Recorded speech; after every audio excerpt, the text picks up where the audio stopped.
कोई श्रेष्ठ व्यक्ति जिसके प्रति हमारा प्रेम भी हो और उसके प्रति हमारा सम्मान भी हो,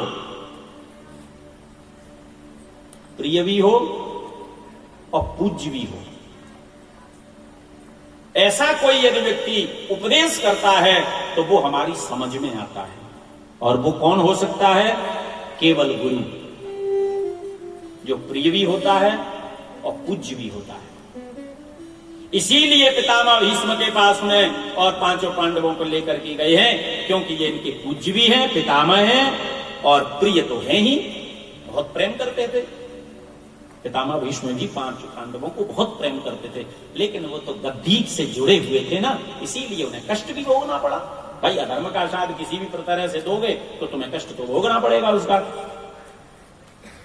जो भी कर्म करोगे उसका फल भोगना, अवश्य में भोक्तव्यम कृतम कर्म शुभाशुभम, शुभ और अशुभ कर्म का फल तो तुम्हें भोगना है, चाहे जान करके करो चाहे अनजान में करो। पांचों पांडवों को लेकर के पहुंचे और भगवान द्वारकाधीश प्रणाम करते हैं। मैं देवकी नंदन श्री कृष्ण प्रणाम करता हूं। पितामह भीष्म ने कहा आशीर्वाद। पांचों पांडव द्रौपदी के सहित आए हैं, इनको राजनीति का उपदेश दो। पितामह भीष्म ने कहा मेरा सर नीचे लटक रहा है, तकिए की जरूरत है।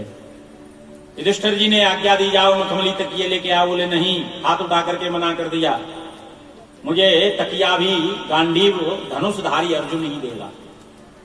अर्जुन ने बाणों से तकिया दे दी। प्यास लगी है, जाओ सोने के पात्र में जल लेकर के आओ, बोले नहीं, जल भी अर्जुन ही देगा। गांडीव धनुष पर बाण चढ़ाया, पृथ्वी पर मारा, एक मारा, जल की धार निकली और पितामह भीष्म ने उस जल से अपनी जीवा को शांत किया। बड़ा सुंदर उपदेश दिया।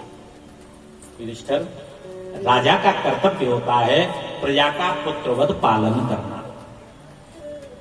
जैसे पिता पुत्र की रक्षा करता है वैसे ही राजा का कर्तव्य होता है गाय ब्राह्मणों का सम्मान करना, धर्म की रक्षा करना, शास्त्रों की रक्षा करना, ये राजा का कर्तव्य होता है। एक समान सबको महाराज बढ़िया भरण पोषण करे। और यदि राजा की प्रजा दुखी रहती है तो वो राजा नरकगामी होता है। जा सुराज प्रिय प्रजा दुखारी, जा सुराज प्रिय प्रजा दुखारी, जा सुराज प्रिय प्रजा दुखारी, जा सुराज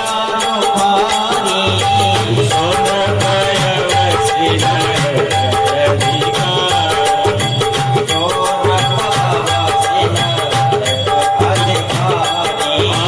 सोन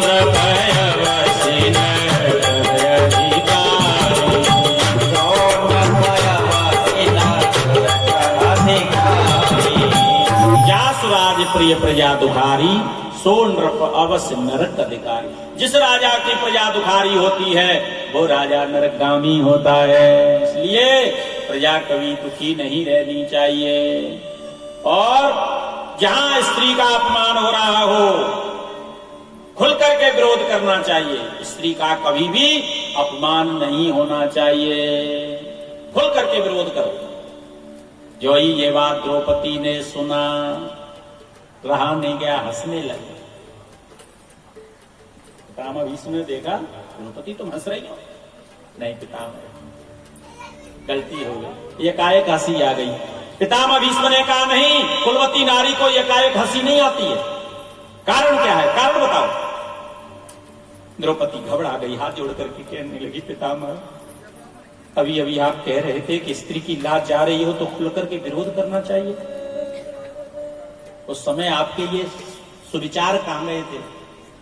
जिस भरी सभा में दुष्ट दुशासन मुझे निर्वस्त कर रहा था,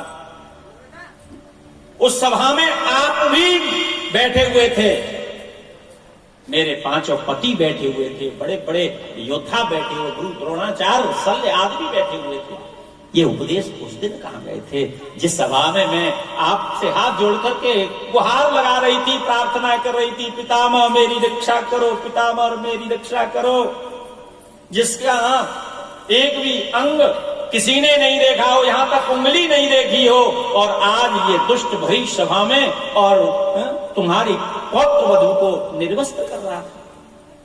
ये उपदेश उस दिन कहां गए थे?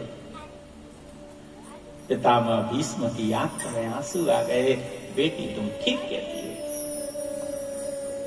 उस समय मेरी बुद्धि निर्णय नहीं कर सकी थी। क्यों? पितामह भीष्म कहने लगे, बेटी ध्यान पूर्वक सुनो। बड़ा सुंदर यहां दृष्टांत दिया।